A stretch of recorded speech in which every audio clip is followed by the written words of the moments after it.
Philippines has a great history.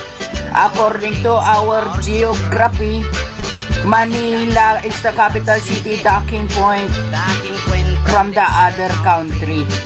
Metro Manila, Quezon City, Caloocan, Pasay, Makati, Marikina, Pasig, Zapote, Malabon, Las Piñas, Paranaque. From the north, Batanes, Apare, Ilocos Sur, Ilocos Norte, Isabela, Cagayan Valley, Mountain Province, La Union, Baguio City, Nueva Ecija, Nueva Vizcaya, Tarlac, Pangasinan, Pampanga, Zambales, Bataan, Abra, Bulacan, Cavite, Batangas, Laguna.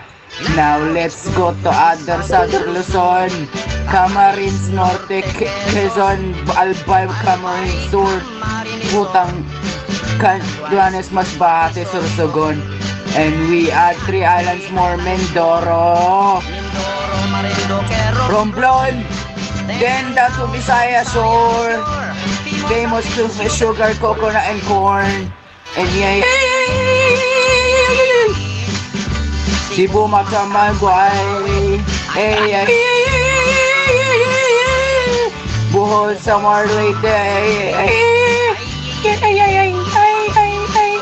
Iloilo, Capiz, Aklan, Antique, Palawan, Negros, Bacolod, Sigisquid, Dumaguete. Now let's go to the land of promise, the land of Mindanao, but trade non Zamboanga.